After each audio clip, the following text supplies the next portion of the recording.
दोस्तों, हमारे देश में लोगों को धर्म के नाम पर लड़वाना सबसे आसान है। इसलिए लोगों का पढ़ा लिखा होना बहुत ज़रूरी है। दोस्तों, फिल्म फूले के एंड में यह डायलॉग आता है और आप सोचते हैं कि ज्योतिबा फूले को 125 साल पहले भी कितना ज्ञान था और इसलिए वो अपने ज्ञान की रोशनी फैला पाए। आज अगर आपकी बेटी पढ़ लिख पा रही है, आज अगर आपकी मम्मी, पत्नी और घर की महिलाएं पढ़ी लिखी है, तो उसके पीछे उसी शख्स की हाथ है जिसकी कहानी ये फिल्म बताती है। दोस्तों, फूले में लात घूंसों वाला एक्शन नहीं है, विचारों वाला एक्शन है। फूले भी थ्रिलर नहीं है, लेकिन जो है वो महसूस करना ज़रूरी है।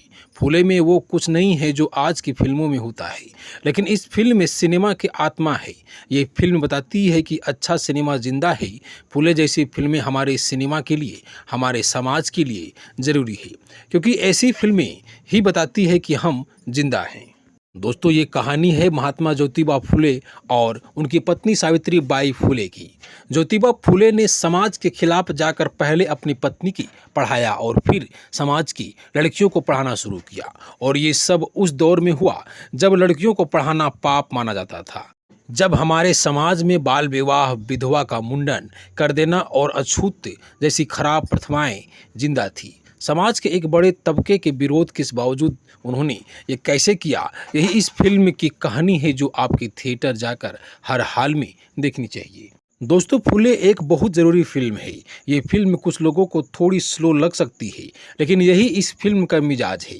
कहानी करीब 125 साल पहले की है, तो मिजाज जैसा वैसा रखता है।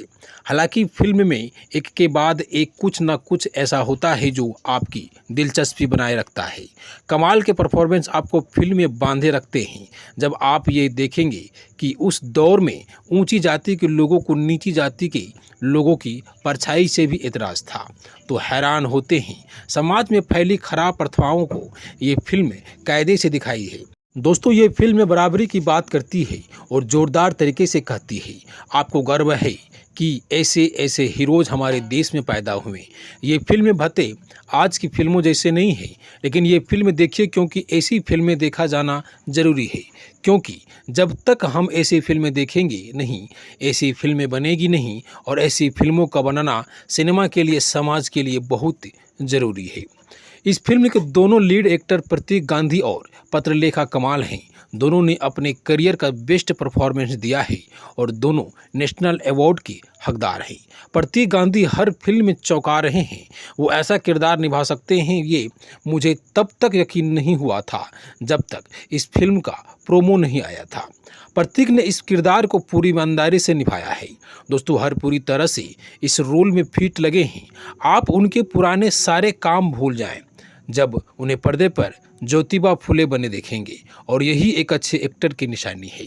ज्योतिबा फूले के जवानी से बुढ़ापे तक के हर शेड के प्रतीक जैसे जी रहे हैं। प्रतिलेखा ने इस किरदार को जिस तरह से जिया है, उसके लिए उनकी जितनी तारीफ की जाए कम है। वो आपको सावित्री बाई फूले की लगती है। एक सीन में जब एक शख्स उन्हें धमकी देता है कि अगर उन्होंने बच्चों को पढ़ाना बंद नहीं किया तो वो उनकी पत्नी ज्योतिबा फूले को मार देगा, तो पत्रलेखा उसे एक कहानी सुनाती है और खींच के थप्पड़ मारती है।